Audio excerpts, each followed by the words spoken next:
নমস্কার বন্ধুরা, তোমরা সবাই কেমন আছো? আশা করি ভালো আছো। আমিও ভালো আছি। সবাইকে স্বাগতম আমার বাঙালি রান্নাঘরে। আজকে কিন্তু আমি নিয়ে এসেছি তোমাদের জন্য একটা ভিন্ন ধরনের রেসিপি। দেখতেই পাচ্ছ এখানে আমি 5টা মিডিয়াম সাইজের পটল নিয়েছি। পটলগুলো কিন্তু আমি ভালো করে খোসাটা ছাড়িয়ে পটলের ভিতরটা ভালো করে ক্লিন করে নিয়েছি। আর এখানে একটা পাত্রে দেখতে পাচ্ছ 2টা ডিম নিয়েছি। ডিমগুলো কিন্তু আমি ভালো করে ফাটিয়ে নিয়েছি। এখন আমি এই ফাটানো ডিমগুলো পটলের ভিতরে চামচের সাহায্যে দিয়ে দিব। আমি কিন্তু পটলটা ভরে ডিমের পুরটা দিব না, এখানে আমি অল্প একটু খালি রেখে দিব। এই যে দেখো, এভাবে আমি একটা একটা করে পটলের ভিতরে ডিমের পুরগুলো দিয়ে দিব।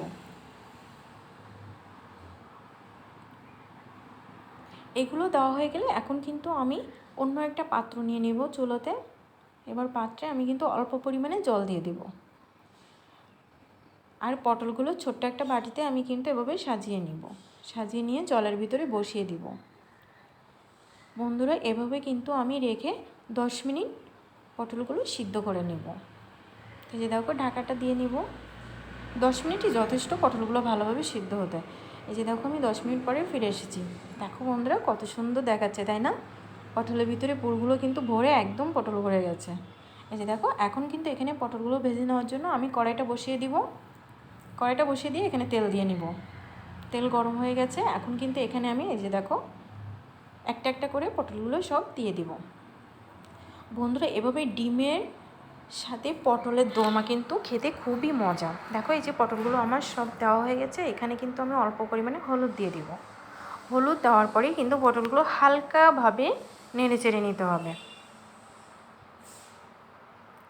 একঘেয়েমি রেসিপি বাদ দিয়ে তোমরা এভাবে কিন্তু করতে পারো। খুব অল্প সময়ে অল্প উপকরণেই তোমরা এটা বানিয়ে খেতে পারবে। আর খেতে কিন্তু বন্ধু দারুণ মজা। এই যে দেখো, এভাবে আমি কিছুক্ষণ পটলগুলো ভেজে নেব। তো দেখো, পটলগুলো কিন্তু আমার ভেজে নেওয়া হয়ে গেছে। এখন আমি একটা একটা করে পটলগুলো সব উঠিয়ে নেব। পটলগুলোর ভিতর কিন্তু ভালো করে পরিষ্কার করে নিতে হবে, তাহলে ডিমের পুরটা বেশি করে দেওয়া যাবে। এই যে দেখো, পটলগুলো উঠে নেওয়া হয়ে গেছে। এখন এখানে আমি আবার অল্প পরিমাণে তেল দিয়ে দেব। তেল গরম হয়ে গেলে এখানে দিয়ে দেব গোটা জিরা, কালো জিরা। তারপরে দিব এখানে তেজপাতা। এবার এখানে দিয়ে দিব গোটা কাট মশলা। এগুলো সব কিছু দেওয়া হয়ে গেলে দিয়ে দিব এবার পেঁয়াজ কুচি, আদা রসুন বাটা। এগুলো দিয়ে কিন্তু আমি এখন ভালো করে একটু নেড়ে চেড়ে নেব। নেড়ে চেড়ে নেওয়ার পরে এখানে আমি দিয়ে দিব পরিমাণ মতো মরিচ গুঁড়া আর দিব ধনে জিরা গুঁড়া। এগুলো দেওয়া হয়ে গেলে এখানে এবার দিয়ে দিব হলুদ আর স্বাদ মতো লবণ। সব কিছু এভাবে দেওয়া হয়ে গেলে আমি কিন্তু আবার ভালো করে একটু নেড়ে চেড়ে নেব। নেড়ে চেড়ে কিছুক্ষণ ভেজে নেব। দেখো, এই যে এভাবেই কিছুক্ষণ আমি ভেজে নিয়েছি। ভেজে নেওয়া হয়ে গেছে। এখন এখানে কিন্তু আমি অল্প পরিমাণে জল দিব। ভালো করে কষিয়ে নেওয়ার জন্য জলটা দিয়ে আমি কিন্তু কিছুক্ষণ ঢেকে দিয়ে রান্না করে নেব।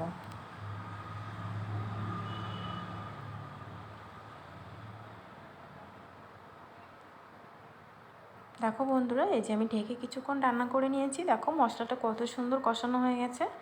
এখন এটা আমি ভালো করে একটু নেড়ে চেড়ে নিব। নেড়ে চেড়ে নেওয়ার পরে এখানে দিয়ে দেবো ভেজে রাখা পটলগুলো। পটলগুলো দেওয়া হয়ে গেলে কিন্তু আবার হালকা করে নেড়ে চেড়ে দিতে হবে।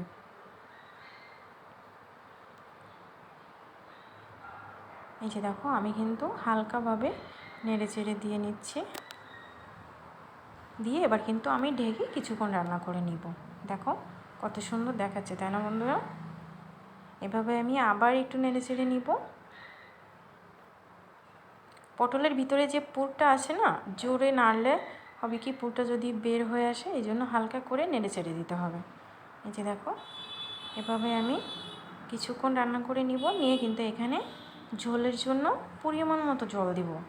এখানে যেহেতু আমি ডিম দিয়ে পটলের দোরমা করব, এই জন্য আমি কিন্তু জলের পরিমাণটা খুবই অল্প পরিমাণে দিয়ে দেবো। এই যে দেখো, যতটুকু দরকার আমি ঠিক ততটুকুই দিয়ে দেবো। তো জলটা কিন্তু আমার দেওয়া হয়ে গেছে। এখন একটু ভালো করে একসঙ্গে মিশিয়ে নিব। মিশিয়ে নিয়ে কিন্তু আমি আবার কিছুক্ষণ ঢেকে পটলের দোরমাটা রান্না করে নেব। এই যে দেখো বন্ধুরা, ঢাকাটা উঠিয়ে নিয়েছি। দেখতে খুব লোভনীয় লাগছে, তাই না বন্ধুরা? এটা খেতেও কিন্তু খুবই ভালো। এই যে দেখো, এখন আমি আরেকটু নেড়ে চেড়ে দিব।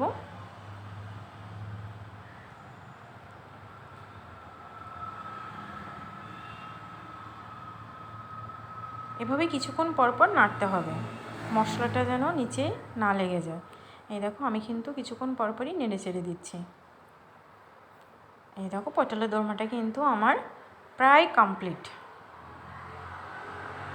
এভাবে আমি আস্তে আস্তে কিছুক্ষণ পরপর নেড়ে চেড়ে নেব। এখানে তোমরা পটলের পরিমাণটা বেশিও দিতে পারো, আমি এখানে কম পরিমাণে পটল দিয়েই রান্না করে নিয়েছি। এবার এখানে কিন্তু আমার পটলের দোরমাটা লাস্টের দিকে, এখন কিন্তু এখানে আমি মশলার গুঁড়োটা দিয়ে দিব। মশলার গুঁড়ো দেওয়া হয়ে গেছে, এখন আবার একটু ভালো করে নেড়ে চেড়ে নেব। সব কিছু একসঙ্গে ভালো করে মিশিয়ে নেব। মশলা দেওয়ার পরে আমি কিন্তু আর কিছুক্ষণ জাল দিয়ে রান্না করে নেব। বন্ধুরা, এভাবে পটলের সঙ্গে ডিমের দোরমা কিন্তু খুবই খেতে মজা। তোমরা বাসায় খুব কম সময়ে এটা করে খেয়ে দেখবে। বন্ধুরা দেখো, পটলের দোরমাটা কিন্তু আমার হয়ে গেছে, কমপ্লিট। এখন আমি অন্য পাত্রে উঠিয়ে নেব। তোমাদের যদি আমার ভিডিওটা ভালো লাগে প্লিজ আমাকে কমেন্টে জানাবে, আর আমার চ্যানেলটাকে সাবস্ক্রাইব করে লাইক কমেন্ট শেয়ার করে আমার পাশে থাকবে। বন্ধুরা, তোমরা বলবে কমেন্ট করে তোমাদের কী কী রেসিপি তোমরা দেখতে চাও। আজকের মতো ভিডিওটা এই পর্যন্ত। সবাই ভালো থাকবে, সুস্থ থাকবে।